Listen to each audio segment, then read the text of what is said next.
Hello students, இன்னைக்கு நம்மளோட topic என்ன அப்படின்னா பயோபாட்னி. 12th இதில் பயோபாட்னியில் unit 6 principles of ecology.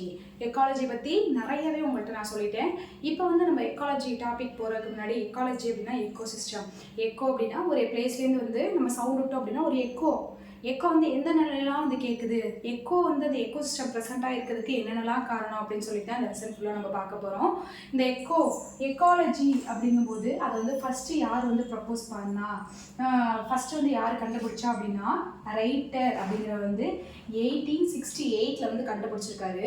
But writer கண்டுபிடிச்சாலும் அதை டெஃபனிஷனோட எக்காலஜி யார் கிவன் பண்ணா அப்படின்னா கிவன் பை எர்னஸ்ட் ஹெய்கல் அப்படிங்கிறவர் 1869 கண்டுபிடிச்சிருக்காரு.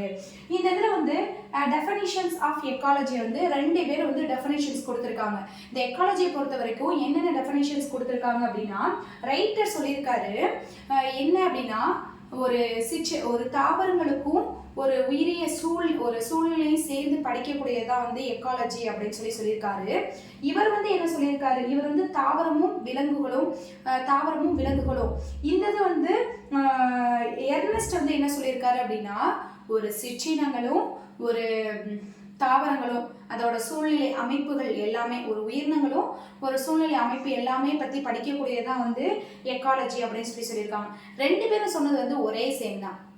தாவரம் அப்படின்னாலும் சிற்றினம் அப்படின்னாலும் அதுக்கப்புறம் விலங்குகள் அப்படின்னாலும் அதுலேயும் என்ன சிற்றினம் பேரினம் எல்லாமே வந்துடும்.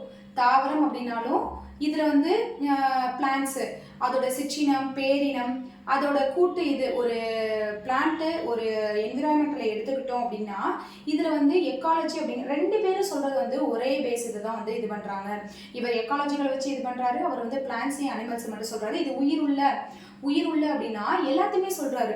ஹியூமன்ஸாக இருக்கட்டும் அனிமல்ஸாக இருக்கட்டும் எல்லாமே நம்ம என்ன பண்ணுறோம் அப்படின்னா அந்த எக்காலஜியை சார்ந்து தான் இருக்கோம். இவர் அந்த இதை முன்மொழிஞ்சு அவர் என்ன பண்ணியிருக்காரு அப்படின்னா 1869 இதை ஃபுல்லாக டெஃபனேஷன் பண்ணி இந்த எக்காலஜிக்கலை பற்றி ஃபுல்லாக சொல்லியிருக்காரு.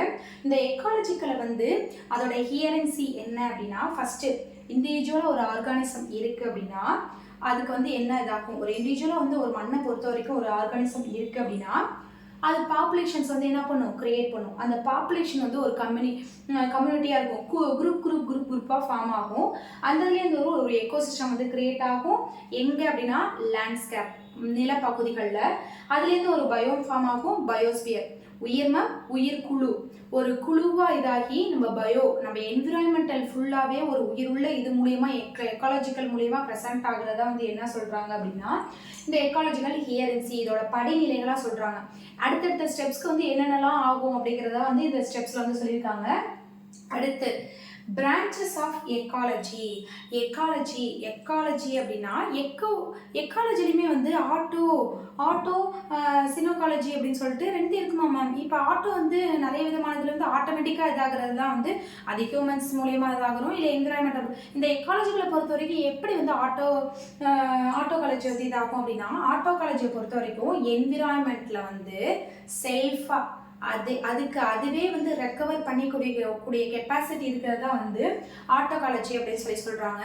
ஒரு சின்ன ஒரு சிற்றினமாக இருக்கட்டும் ஒரு உயிரினம் ஒரு பயோம்ஸ் என்ன பண்ணுது அப்படின்னா ஒரு உயிருள்ள தாவரமாக இருக்கட்டும் இல்லை விலங்குகளாக இருக்கட்டும் ஆட்டோமேட்டிக்காக அதோட ரியாக்ஷன்ஸ் அடுத்தடுத்து தன்னாலே ஒரு தாவரம் இருக்குது அப்படின்னா தாவரம் ஒரு பிளான்ட் அது ஃபுல்லாக டெட் ஆகுது அப்படின்னா திருப்பி அதை ரெக்கவர் பண்ணிக்கக்கூடிய கெப்பாசிட்டி ஆட்டோமேட்டிக்காக இருக்கும் தெரியுமா.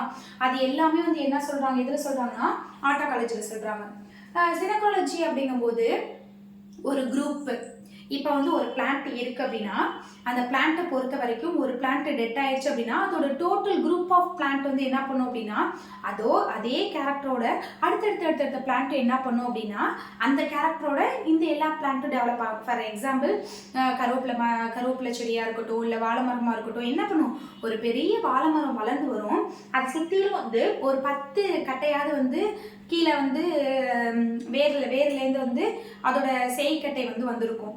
அது என்ன பண்ணும் அப்படின்னா பெரிய வாழை மரமாக வரும்போது அதுலேருந்து தார் விடும்போது என்ன பண்ணுவோம், அந்த தாரை வெட்டினதுக்கப்புறம் ஃபுல்லாக அடைத்தண்டி எல்லாத்தையும் வெட்டிடுவோம். இருந்தாலும் அந்த தாய் தாவரத்தை வச்சு அதை சுற்றிலும் ஒரு 10 கண்ணு இல்லை 8 கண்ணு 5 கண்ணாவது வாழை மரம் தெரியுமா. அந்த மாதிரியான ஒரு குரூப் ஆஃப் செக்யூர்மெண்ட்ஸ் தான் என்ன சொல்கிறாங்க அப்படின்னா சினகாலஜி அப்படின்னு சொல்கிறாங்க. குரூப்பாக சேர்ந்து வேலை பார்க்குறது எல்லாத்தையுமே, ஒரு செல் டெட் ஆயிடுச்சுன்னா அதை ரெக்கவர் பண்ணுறதுக்கான எல்லா கெப்பாசிட்டியுமே இருக்கிறது வந்து சினகாலஜி அப்படின்னு சொல்கிறாங்க. Habitat and nice. இந்த ஹேபிடேட்டை பொறுத்த வரைக்கும் என்ன அப்படின்னா சுயவாழிடம், வாழிடம் சொல்கிறாங்க.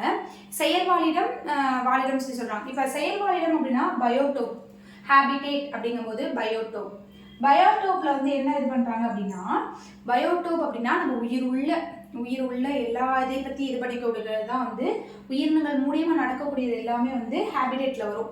செயல், அடுத்தடுத்த செயல் மூவ் ஆன் ஆகிட்டே போகிறது வந்து ஹேபிடேட்டில் சொல்கிறாங்க. நைஸை பொறுத்த வரைக்கும் என்னென்னா எக்கோடோப், எக்காலஜி, எக்கோசிஸ்டம், நம்ம என்விரான்மெண்டல் சரௌண்டிங்கை பொறுத்த வரைக்கும் எல்லாத்தையுமே வந்து நைஸில் சொல்கிறாங்க. எக்காலஜிக்கல், நம்ம என்விரான்மெண்டல் சரௌண்டிங்கில் வந்து அடுத்தடுத்து என்ன மூவ் ஆன் ஆகிட்டு போகிறதோ அந்த எல்லாத்தையுமே எக்கோடோப், அதுக்கு தான் எக்கோடோப் அப்படின்னு சொல்கிறாங்க.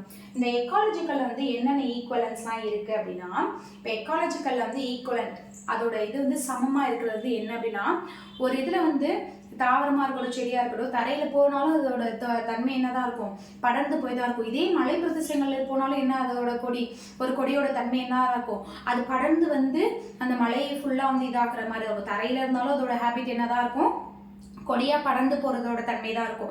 இதே மலை பிரதேசத்தில் இருந்தாலும் என்ன தான் இருக்கும், ஒரு கொடி மாதிரி படர்ந்து போகிற தன்மை தான் இருக்கும். அந்த இதில் என்ன சொல்கிறாங்கன்னா, சவுத் அமெரிக்காவில் வந்து எபிஃபைட்டிக் ஆர்ச்சிஸ்ட் அப்படிங்கிற தாவரம் வந்து சவுத் அமெரிக்காவில் ஒரு மேற்கு தொடர்ச்சி மலையில் வந்து என்ன பண்ணுறாங்க அப்படின்னா, அது மேலேருந்து வந்து கீழே வந்து படர்ந்து வர்றது, ஒரு கொடியாக வந்து படர்ந்து வருதுன்னு சொல்கிறாங்க. இதே வந்து இந்திய மேற்கு தொடர்ச்சி மலையிலே என்ன சொல்கிறாங்க அப்படின்னா, அதே மாதிரி தாவரம் தான் வந்து கிரியேட் ஆகுது. ஒரே ரெண்டு இது சவுத்து அமெரிக்காவில் இருந்தாலும் சரி இந்தியாவில் இருந்தாலும் சரி ரெண்டு இதுவுமே என்ன தான் இருக்குது, ஒரே ஈக்குவலன்ஸாக தான் இருக்குது அப்படின்னு சொல்கிறாங்க. இந்த இதை பொறுத்த வரைக்கும் என்ன இது பண்ணுறாங்க அப்படின்னா எக்காலஜியோட பேஸ் இன்ட்ரடக்ஷன்ஸ் நம்ம பார்த்துட்டோம். இதுக்கு அடுத்தடுத்த டாப்பிக்கில் வந்து எக்காலஜி வந்து எத்தனை ஸ்டெப்ஸாக வந்து இருக்குது அப்படின்னு சொல்லி தான் நம்ம பார்க்க போகிறோம். இந்த இதில் வந்து ஏதாவது டவுட் இருந்துச்சு அப்படின்னா எனக்கு கமெண்ட் பாக்ஸ் வந்து கமெண்ட் பண்ணுங்க. தேங்க்யூ.